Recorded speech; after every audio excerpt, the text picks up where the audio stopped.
evening and welcome to Truth and Justice TV. My name's Dr. Jennifer Obaseki, and today we're going to be talking about the most serious topic of domestic violence. Now, those of you who are out there may not know that I actually work as a solicitor and I deal with a lot of gender-based violence issues. But domestic violence has no gender and has no age. Really and truly, it refers to violence within the home. And today, my special guest is a woman of substance. Her name is Natasha Johnson. Now, Natasha is also known as an evangelist. She's a woman of God who works in the church, and her aim is to give women a voice, voiceless women a voice. Now, welcome to the show. And I've been trying to get hold of you for a while, so welcome. Thank you for and having me. how are you this evening? Oh, I am just so happy and blessed for the freedom lockdown has lifted. So I am happy. Wonderful. So for those of the viewers out there who may not know who you are, how would you briefly introduce yourself to them? I'm a dynamic woman that loves life, that loves people, and loves, love to see families, thrive. I love a thriving community, and I'm a people person, and I am also a mother to many, even though I'm not that old, but I love to mother, individuals, and, and to see that, they grow not only in their purpose, but, to reach their goal.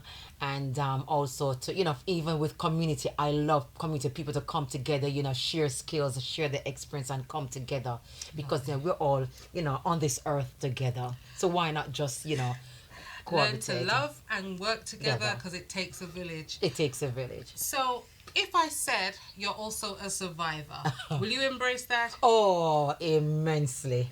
Immensely. Okay. Now, when it comes down to domestic violence, many people out there may be watching this today and think, oh gosh, they're talking about domestic violence again. Okay. Many people may be out there thinking, I'm going through it, but you can't help me, I'm trapped.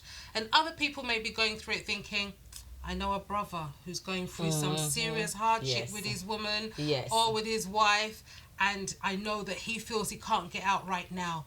What would you say to those types of people? The one that is thinking, oh God, you don't need to go on about it. The one that's tired of hearing it. The one that is going through it. And the one that is witnessing somebody they know go through it. So I tend to see people in those three camps. So first of all, the person that thinks we talk too much about domestic violence, what would you say to that person? You cannot stop talking about domestic violence, or, domestic abuse because nowadays you're trying to change it from violence to abuse. Abuse, so it captures more It captures more and embrace so many, different aspects. The more you talk about it, somebody will finally decide that, what, hang on a minute, yes, and it really get into their spirit, get into their soul, and really, touch them enough to say that, what, yes, I'm actually going through it. Yes, I've been hearing, and maybe it's actually telling me this is why I keep hearing the message. Because some people, you tell them once, twice, and three times, but keep hearing this. You know what? I feel like they're speaking to me. Finally, I'm going to take some action. Okay. For those people. But those people who are tired of listening to it, let me try to explain that domestic abuse, as we said, it doesn't just always apply to a man being physically abusive to a woman. It can be coercive control, so that's control of the mind. Oh, yes. And that's misrepresenting, forcing situations. It can be financial abuse, making sure you're having control of the money, making the woman have to feel that she's begging for every single penny, even when she works penny, having control of the finances. Domestic abuse also applies to child on parent violence. And that has increased in the last few years, where teens, pre-teens are physically violent and otherwise towards their parents. So please, domestic violence has a lot of facets. Domestic abuse is now the new terminology, and we want you to understand that, as I said, it has no age, it has no color, it has no ethnicity, it's just wrong. So the more we talk about it, the more you'll be informed, and the more you'll be able to try and see how we can all together try and prevent it. So what do we say again to that person who says, you know what, I've been watching this situation. Should I get involved? Who do I report to? It's not even happening to me, or I haven't seen any bruises. So that person that knows it's going on but is not really taking steps, what do we say to that person? We always say to those persons that, you know what, sometimes, you don't want to say, okay, my God, I could have done something about it. Yeah, let's not live by regrets. Let's not live by regrets, and when you go on the courses or when you go to these seminars and trainings, one of the things that they always stress on is that you find a way to make that person comfortable, or find a way to engage them, so that you're not really forcing them, but they can be really comfortable with you to start sharing, start sharing. talking. You know, you Start the have to. sharing. I don't know how they're gonna do it, but if you know them, surely you will be able to find a conversation Wait, that. a mutual conversation. You might not just dive Conversation. straight in. You might take time for that person to open up and feel Yes. comfortable with you. Or you might not, because sometimes you think, am I getting it wrong? Am I reading the wrong things? But the way this person is trying to, or showing signs Yes. of. So you might try to reach out to that person, even just handing out a leaflet to them might be a way. If you know someone going Exactly. through. So the one thing is that we can be joint on is saying don't do nothing. And the type of help that is out there is quite a bit.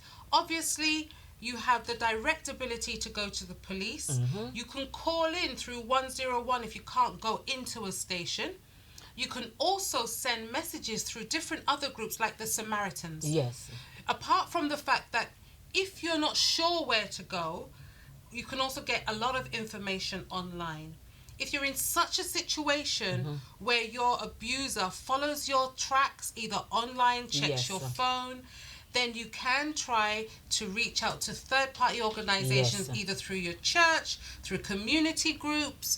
In every school, there are specially trained teachers that can also take these reports Yes. from you and help pass them on to those who can help. Yes. Indeed. So, we're going to take a very short break, and after that break, we're going to look at the issue of abuse in the church. Sometimes the places we go to may be places that harbour perpetrators. Yes. So we'll have a detailed discussion with my special guest, Natasha Johnson, on what to do if we find ourselves having abuse or experienced abuse or witnessing abuse in church. See you after this break.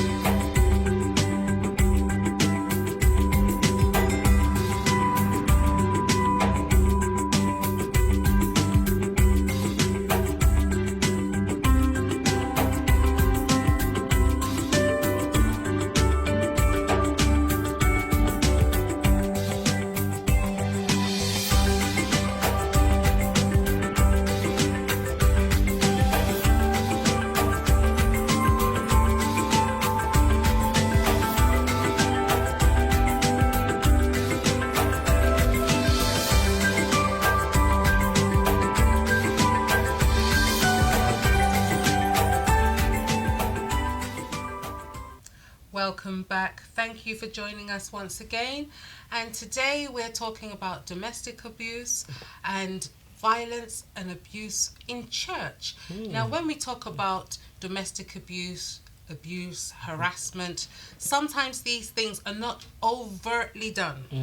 So at times, you might not even realize that you're under the coercive control over somebody who's in a position of authority, and you are being manipulated or exploited in a certain way.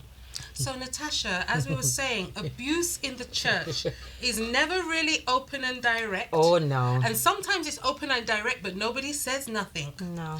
So, it's such a sensitive issue. A very sensitive issue, and to be quite honest, it's so prevalent in the church right now. A lot of women are going through abuse, not only also in their marriages, because you have certain leaders, and the men at home are not the same as they are in church. The way they present at The home way they present is not it. the same way they present in the Yes. church. So, pastor, evangelist, prophet, and at home, husband, but Violent, also quite violent, Violent. quite manipulative. So the face that the woman says to the elders in the church is doing these things at home. At They just home. at times don't accept that because And that's can't not how they speak out. presented church. And often women don't even speak out at all. So sometimes they keeping speak up out. appearances. It's all about Yes, keeping up appearances. Sister, and how are pray. you?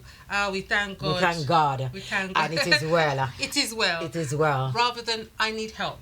Or they will be told, pray about it. It's okay. Don't mention it to the other person. Yes. Once you let somebody know, leave it there. Now, Pray about it. do you think that's due to lack of training? I think it's due to lack of training, Safeguarding training. and sometimes the church is stuck in a lot of systems and protocols, and religiosity in the sense whereby you understand that you need to go and deal with and pray about it. But Okay. sometimes it's all about, yes, you're praying, but you have to also physically take steps. Take action, and any deeds must be done but supported with prayer. But you must act. You can't need just to pray. act. Now, the other thing I wanted to say to you is, apart from the fact that there is a bit of a stigma that follows it, the abuse is also, it's classless. It doesn't only follow people or be pronounced amongst people who have low income.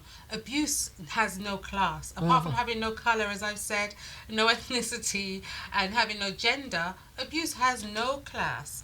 So class. again, many people feel stigmatized or feel ashamed Yes. to speak up Think about it. why they're in the church, and to be quite, they feel like sometimes it's all about the positions, and this is where emotional and psychological abuse comes in the church, whereby the pastor or the leader prefers me, and I get to do certain things, and I'm get to call upon, and and they're at a certain position, or in comparison to the other members, so they're being used for their physical gifts in terms of donation and making things happen and so on, whereas they're not really working on things that they really need to work on in terms of their spiritual aspects of their life, or what they need to do to to grow in their faith, so they can live a fulfilling because many life. people will think it's the pastor saying that I must do this donation. I've been blessed, so I must bless the church. I'll take out the finance for that machine in the church. Yes, I a will lot of stay, that or goes I'll on. pay for the cleaner in the church, Yes. or I will continue cleaning the church, and this is what I've been called upon to do as a worker. And I've been promised that when things get better, I will get paid for this role I'm doing in the church. Those types of let me say, Emotional, emotional psychological. and also vulnerabilities Yeah. within the Yes. church can be exploited Yes, upon. yes. And we've seen situations where individuals take out financial things for churches, and I sit down and say, how did you get into this position? Yes. And then I was told to sign for it. I was told later that Oh, I'll yes. be supported. And before you know it, there ends up being You're in an debt, issue, a very big financial issue between an individual and the church. Yes. And you do sit down and say, was there no church body or board or that actually reflected or could not prevent this from happening, because it's a form of exploitation. Yes, and even the exploitation where you find that some are sleeping with them as well, and they can't say anything. That also happens in the church as Now, well. I know we talk about that. We've seen sort of situations in this SPAC Nation church where there was allegations of financial abuse, so again, amongst senior pastors and young people who had good credit. But when we talk about now physical and sexual abuse within the church, again, where people in somewhat way are to some extent Groomed. and that Groomed. does give me a lot of concern, because having that level of vulnerability, most people go to church because they want to pray upon a problem, and then, as you said, there is this kind of odd and terrible situation where sometimes women are exploited. Yes. A lot of the abuse in relation to men, it's even less spoken about. Yes. But we've seen pastors and we've seen historical allegations within the Catholic Church and Yes, other churches yes. being investigated, especially in places like Australia, where we've seen very awful situations within the Catholic Church, but also here in the UK. But within the Pentecostal Church, because it's such a taboo, then there's a level of homophobia. The abuse against young males is Yes. often buried right under the carpet, underneath the abuse that's happening. Everything. To Some are even thinking, or even groomed, thinking that they're going to be first lady. Yes. So some of them even probably started sleeping already, thinking, and they're doing things. Some of them are actually acting as if they're the wife already. Oh, You dear. understand? So a lot of that I've heard. I know a lot of stories of that have happened in the church. And you are very special. Things you get to do. Yeah, you There's have a an lot of anointing, you're very special, special. etc. And before you know it, you're caught up in a situation that is spiritual, that is emotional, that is psychological. Well, let me And you tell leave you, with church hurt. yeah, and it's abuse. It's abuse. So, if you are a vulnerable person and you're going to church and you find yourself being what you in uncomfortable. Let me just use the word uncomfortable because it might take time for you to realize that it is actually Yes. abuse. Then you must try to speak to somebody. Yes. Once again, you might not be comfortable speaking to somebody in your church, but you can speak to the Samaritans. You can also speak to a number of the domestic abuse charities that Local. are out there Yes. that you can offer you assistance. Now we're going to take another very short break, and after this break we're going to be dealing with what some of the solutions are. Yes. Okay, so we'll see you after this few moments. Yeah.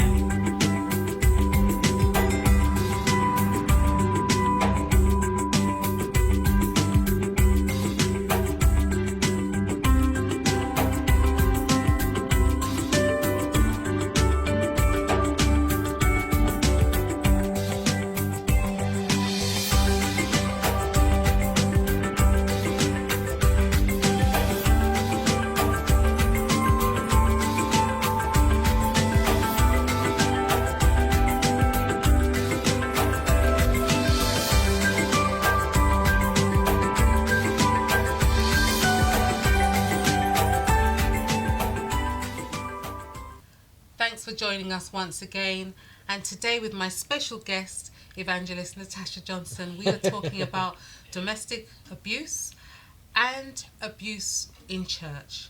So before the break, we were speaking about some of the abuses that take place within the church, and this can be with regards to financial exploitation, also exploitation for Physical. workers who are asked to do extensive hours. Yes. Some of this was featured in a documentary I saw recently about Hillsong's workers who were doing hours and hours of Yes. performances, sacrificing their own lives and their own livelihoods, but yet were receiving nothing from the church, and despite a number of promises.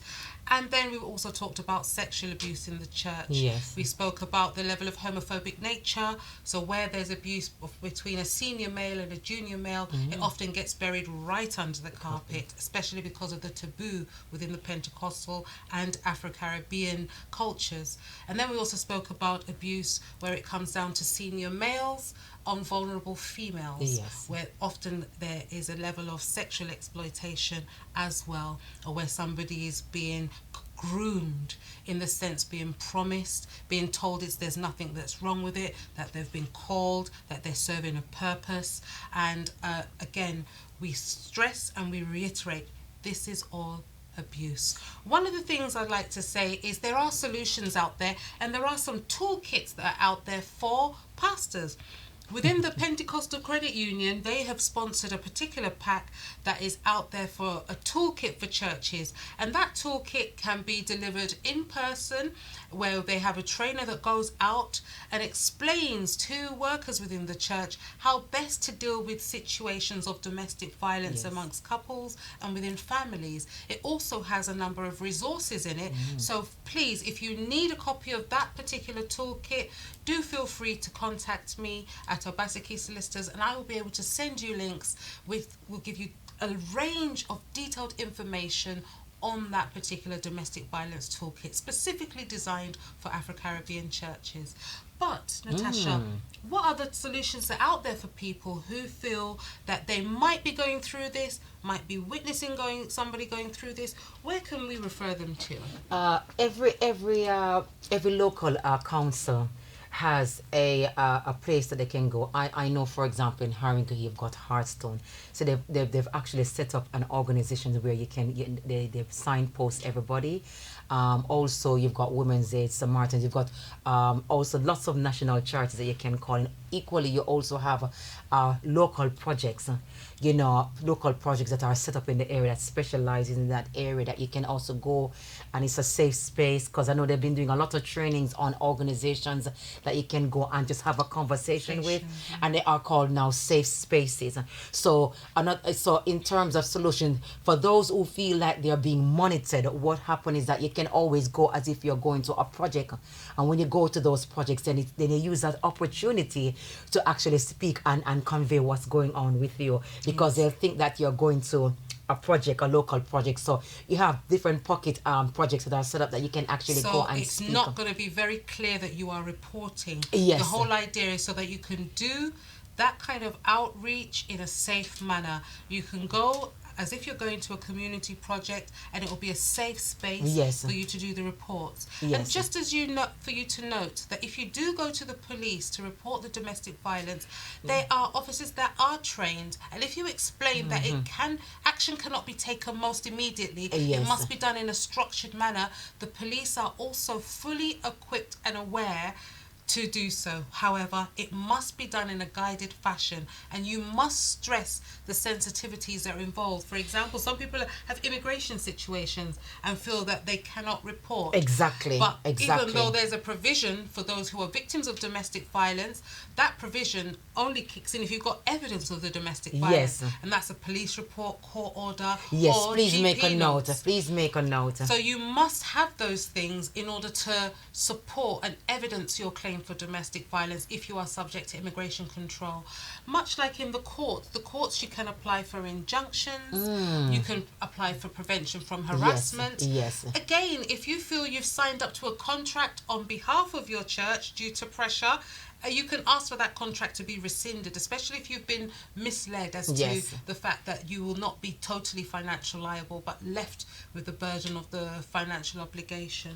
Another thing as well, I can also stress is that, from examples, son, and the mistakes that people make is that whatever you have, a lot of women always leave, and you leave with absolutely nothing. It takes a long time for you to start. Rebuild, That happened to me. So what we always say to women is that find someone that will keep things that are personal. That's the biggest mistake. You are left with nothing because your passport, you don't have your passport. If you've got a little money, take £1, £2, whatever it is, and slowly build up something and get somebody to keep, because sometimes when you leave, you're leaving with nothing. The shoes on your feet. The shoes on your feet, like what happened to me. I actually left with just the clothes on my back.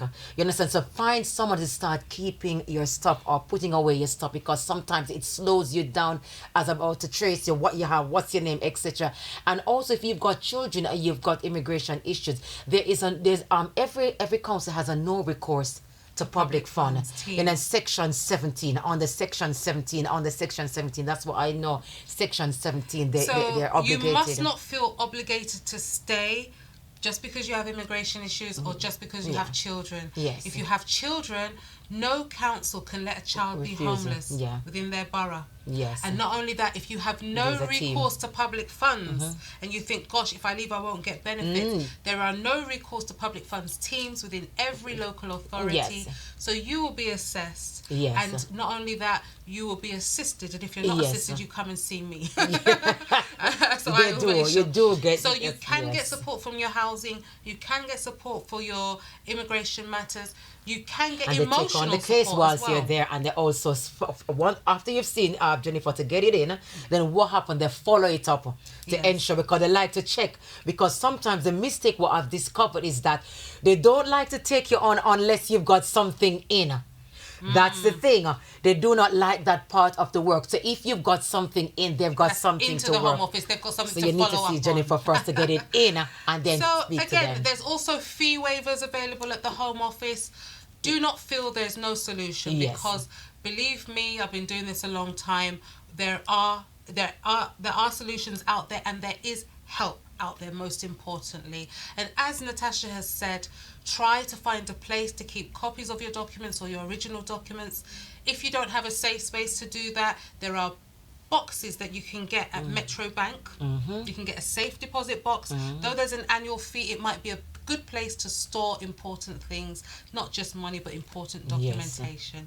So before we leave them, how can anybody get hold and support you in your projects? What projects are you dealing with? I run a local project in Northumberland Park, Tottenham, Women with a Voice. Women with a Voice is for women who have experienced abuse, life-changing issues, FGM, all sorts of abuse. Any kind of abuse. situation. You understand? Modern And so slavery, you name it. We're in Northumberland Park, Eric Allen Centre. And you can apart look from at me getting there. you support, they also do day trips for the children. Yes. So if you'd like to get hold of her, please, it's Natasha Johnson. You can get her on Facebook or through Women with a Voice. I must say thank you so much for joining me today. It's a pleasure. And Ambassador of abuse. I'm I've become an ambassador. And thank you for joining us this evening. It's been a wonderful pleasure having Natasha Johnson on. And for you, I hope to see you next week.